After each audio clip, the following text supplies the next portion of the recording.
ડાંગ જિલ્લામાં કોઈપણ આપતકાલીન પરિસ્થિતિનો સામનો કરવા વહીવટીતંત્ર સજ્જ બન્યું છે. જિલ્લામાં કલેક્ટર શાલિની દુહાણીની અધ્યક્ષતામાં જિલ્લા સેવા સદનમાં એક આપતકાલીન બેઠક યોજાઈ હતી. તો કલેક્ટરે તમામ અધિકારીઓને હેડક્વાર્ટર ન છોડવાની સૂચના આપી છે. તેમણે ગ્રામ્ય વિસ્તારોમાં લાઉડસ્પીકર દ્વારા લોકોને સાચી માહિતી પહોંચાડવાની વ્યવસ્થા કરવા જણાવવામાં આવી છે. તો આરોગ્ય સુવિધાઓની સમીક્ષા કરતા તમામ પીએચસી, સીએચસી અને સિવિલ હોસ્પિટલમાં ઉપલબ્ધ બેડ અને દવાઓના જથ્થાની ચકાસણી કરવામાં આવશે હોવાનું જણાવ્યું હતું. તો ખાનગી હોસ્પિટલોની યાદી તૈયાર કરવામાં આવી રહી છે. તો ફાયર વિભાગને સતર્ક રહેવા સૂચના આપવામાં આવી છે. તો પ્રાંત અધિકારી કાંજલ આંબલિયાએ તાલુકા કક્ષાના અધિકારીઓને ગ્રામ્ય વિસ્તારોમાં આરોગ્ય અને સુરક્ષા સેવાઓની માહિતી એકત્રિત કરવા જણાવ્યું છે. તો પંચાયત સ્તરે મોકડ્રીલ યોજવાનું પણ આયોજન કરવામાં આવ્યું છે. તો વહીવટીતંત્ર દ્વારા લોકોને અફવાઓથી દૂર રહેવાને માત્ર સત્તાવાર માહિતીને અનુસરવા અપીલ કરાઈ છે. તો કોઈપણ આપતકાલીન સ્થિતિમાં મદદ માટે જિલ્લા ડિઝાસ્ટર કંટ્રોલ રૂમના નંબર પર સંપર્ક કરી શકાશે હોવાનું જણાવવામાં આવ્યું છે.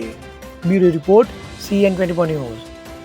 હવે જુઓ દેશ દુનિયાની તમામ ખબરો તમારી આંગળીના ટેરવે. ઉઠાવો મોબાઈલ અને Google Play Store પરથી ડાઉનલોડ કરો અમારી CN24 ન્યૂઝ મોબાઈલ એપ.